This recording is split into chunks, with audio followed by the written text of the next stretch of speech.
നമ്മളുടെ കുഞ്ഞുങ്ങൾ നീറ്റ് പരീക്ഷ എഴുതിയിരുന്നു. അത് കഴിഞ്ഞ് പരീക്ഷ റദ്ദാക്കി. കുട്ടികളുടെ മാനസികാവസ്ഥ എന്താണെന്ന് ചിന്തിക്കേണ്ടിയിരിക്കുന്നു. ഒരു പരീക്ഷ റദ്ദാക്കുമ്പോൾ കുട്ടിയുടെ ഉള്ളിൽ തകരുന്നത് എന്തായിരിക്കും? പരീക്ഷ റദ്ദാക്കി കുട്ടിയുടെ മനസ്സാരാണ് കാണുന്നത്? പ്രിയപ്പെട്ട അച്ഛനമ്മമാരെ, അധ്യാപകരെ, കുട്ടികളുടെ ജീവിതത്തെ സ്നേഹിക്കുന്ന എല്ലാവരോടും പറയാനുള്ള ഒരു കാര്യമേ ഉള്ളൂ. ഒരിക്കൽ തകർന്നു പോയാൽ നമുക്ക് പറയാം അത് പരാജയം വിജയത്തിൻ്റെ മുന്നോടിയാണെന്ന്. പക്ഷേ ഒരു പരീക്ഷ എഴുതുന്ന ഒരു വിദ്യാർത്ഥി, പ്രത്യേകിച്ച് നീറ്റ് പോലെയുള്ള പരീക്ഷ എഴുതുന്ന ഒരു വിദ്യാർത്ഥി ശരിക്കും ഡോക്ടറാകണമെന്നോ അല്ലെങ്കിൽ ആ ഒരു ഫീൽഡിൽ വർക്ക് ചെയ്യണമെന്നോ മനസ്സുകൊണ്ട് ആഗ്രഹിച്ചിട്ടായിരിക്കും ആ പരീക്ഷയ്ക്ക് വേണ്ടി പ്രിപ്പയർ ചെയ്യുന്നത്. വെറുതെ ഒന്ന് പഠിച്ചു, കിട്ടിയാ കിട്ടട്ടെ, ഇല്ലേ പൊക്കോട്ടെ എന്ന് പറഞ്ഞ് എഴുതുന്നവരുടെ എണ്ണം വളരെ കുറവാണ്. ഒരുപാട് ആഗ്രഹിച്ചിട്ടായിരിക്കും കുഞ്ഞുങ്ങൾ ആ പരീക്ഷ എഴുതുന്നത്. ഇന്ന് നമ്മൾ സംസാരിക്കേണ്ടത് ഈ ഒരു പ്രധാനപ്പെട്ട വിഷയത്തെക്കുറിച്ചാണ്. ഒരു പരീക്ഷ റദ്ദാക്കുമ്പോൾ, ഒരു പരീക്ഷയെക്കുറിച്ച് ആശങ്കകൾ ഉയരുമ്പോൾ, ഒരു റിസൾട്ട് താമസിക്കുമ്പോൾ, അല്ലെങ്കിൽ വീണ്ടും പരീക്ഷ എഴുതേണ്ടി വരുന്ന സാഹചര്യം വരുമ്പോൾ പുറത്തുള്ള ലോകം പല കാര്യങ്ങളും സംസാരിക്കും. സിസ്റ്റം ശരിയായോ തെറ്റായോ, തെറ്റാരുടേതാണ്, നിയമ നടപടി എന്താകും, റാങ്ക് ലിസ്റ്റ് എന്താകും, അടുത്ത തീരുമാനം എന്താകും, ഇവയെല്ലാം പ്രധാനപ്പെട്ട ചോദ്യങ്ങളാണ്. പക്ഷെ ഈ ചോദ്യങ്ങൾക്കെല്ലാം നടുവിൽ നിശബ്ദമായിരിക്കുന്ന ഒരു വലിയ ചോദ്യമുണ്ട്. ആ കുട്ടിയുടെ മനസ്സ് ആരെങ്കിലും കാണുന്നുണ്ടോ? ഒരു കുട്ടി ഒരു ദിവസം കൊണ്ട് പരീക്ഷാ ഹാളിൽ എത്തുന്നില്ല. നീറ്റിന്റെ പരീക്ഷാ ഹാളിൽ ഒരു ദിവസം കൊണ്ടല്ല ഒരു കുട്ടി എത്തുന്നത്. LKGയിലെ ആദ്യ അക്ഷരം മുതൽ, സ്കൂൾ ബാഗിന്റെ ആദ്യത്തെ ഭാരം മുതൽ, ആദ്യത്തെ ഹോംവർക്ക് മുതൽ, ആദ്യത്തെ പരീക്ഷാഭയം മുതൽ, +2വിലെ അവസാനത്തെ റിവിഷൻ വരെ, അവസാന ദിവസത്തെ പരീക്ഷ കഴിയുന്നത് വരെ ഒരു കുഞ്ഞ് എത്ര വർഷം തൻ്റെ മനസ്സിനെയും ശരീരത്തെയും ശീലിപ്പിച്ചാണ് ഒരു വലിയ പരീക്ഷയുടെ മുന്നിലെത്തുന്നത്. അവൻ പഠിച്ചത് പാഠപുസ്തകങ്ങൾ മാത്രമല്ല, അവൾ പഠിച്ചത് ഫോർമുലകൾ മാത്രമല്ല, അവർ പഠിച്ചത് ബയോളജി, ഫിസിക്സ്, കെമിസ്ട്രി ഇവയൊന്നുമല്ല. അവർ പഠിച്ചത് ക്ഷമയാണ്, അവർ പഠിച്ചത് ഡിസിപ്ലിനാണ്, അവർ പഠിച്ചത് സ്വപ്നം തേടിപ്പിടിക്കാനാണ്. പല സാഹചര്യങ്ങളിലും പ്രഷറുകൾ ഉണ്ടായിട്ടും പിടിച്ചു നിൽക്കാനാണ്. അവർ പഠിച്ചത് പല ഇഷ്ടങ്ങളും മാറ്റിവെക്കാനായിരുന്നു. അവർ പഠിച്ചത് പലതവണ വീണ്ടും എഴുന്നേൽക്കാനായിരുന്നു. ഒരു കുട്ടി പരീക്ഷ എഴുതാനിരിക്കുമ്പോൾ അവൻ്റെ കൂടെ ഒരു കുടുംബം മുഴുവൻ ഇരിക്കുന്നുണ്ട്. അമ്മയുടെ പ്രാർത്ഥന അവിടെയുണ്ട്, അച്ഛൻ്റെ മൗനം അവിടെയുണ്ട്, അധ്യാപകന്റെ പരിശ്രമം അവിടെയുണ്ട്, മുത്തശ്ശിയുടെയും മുത്തശ്ശൻ്റെയും അനുഗ്രഹം അവിടെയുണ്ട്. കുട്ടിയുടെ ഉള്ളിൽ സൂക്ഷിച്ചു വെച്ച ഒരു ജീവിത സ്വപ്നവുമുണ്ട്. പക്ഷേ ഒരു പരീക്ഷയ്ക്ക് ശേഷം അപ്രതീക്ഷിതമായി ആശങ്കകൾ ഉയർന്നാൽ, റദ്ദാക്കൽ പോലുള്ള വാക്കുകൾ കേട്ടാൽ, വീണ്ടും എഴുതേണ്ടി വരുമോ എന്ന സംശയം കുട്ടിയുടെ ഉള്ളിൽ വന്നാൽ, ആ കുട്ടിയുടെ ഉള്ളിൻ്റെ ഉള്ളിൽ എന്തായിരിക്കും സംഭവിക്കുക? ആദ്യം അത് കേൾക്കുമ്പോൾ ഷോക്കായിരിക്കും. ഇത് സത്യമാണോ?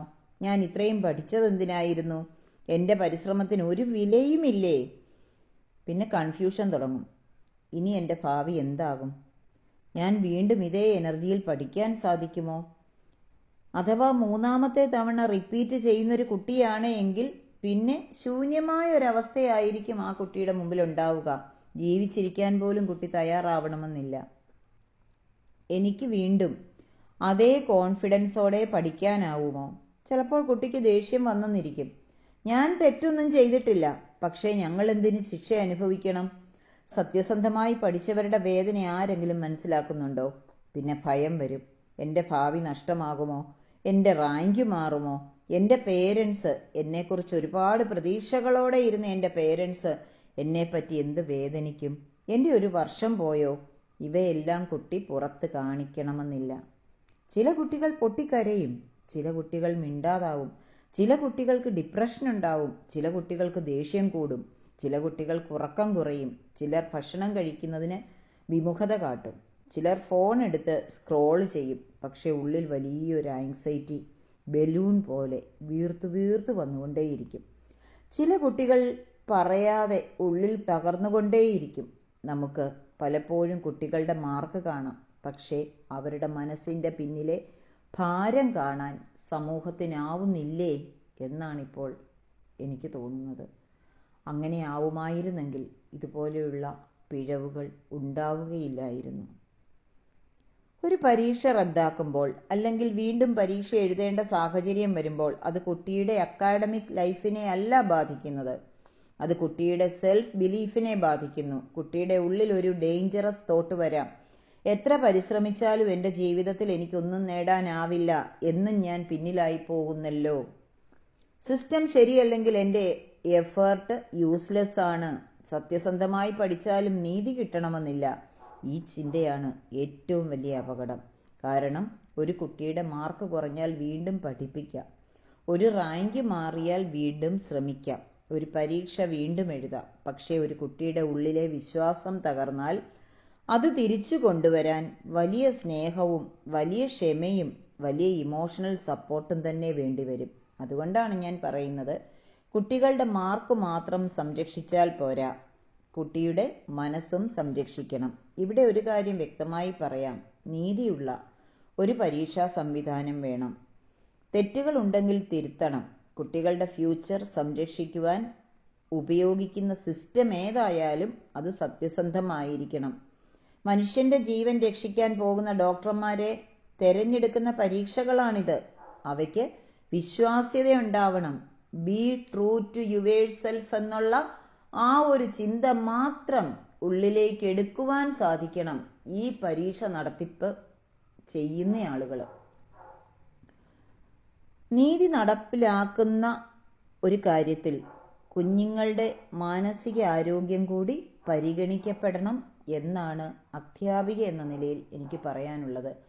ഒരു കുഞ്ഞിൻ്റെ മാർക്കല്ല, അതിനപ്പുറത്ത് കുഞ്ഞിൻ്റെ ഉള്ളു കാണാൻ സാധിക്കണം സമൂഹത്തിന്, അധികൃതർക്ക്. എന്തുകൊണ്ട് നമ്മൾ പലയിടത്തും പരാജയപ്പെടുന്നു? നമ്മൾ കുഞ്ഞുങ്ങളുടെ ഉള്ളു കാണുന്നില്ല.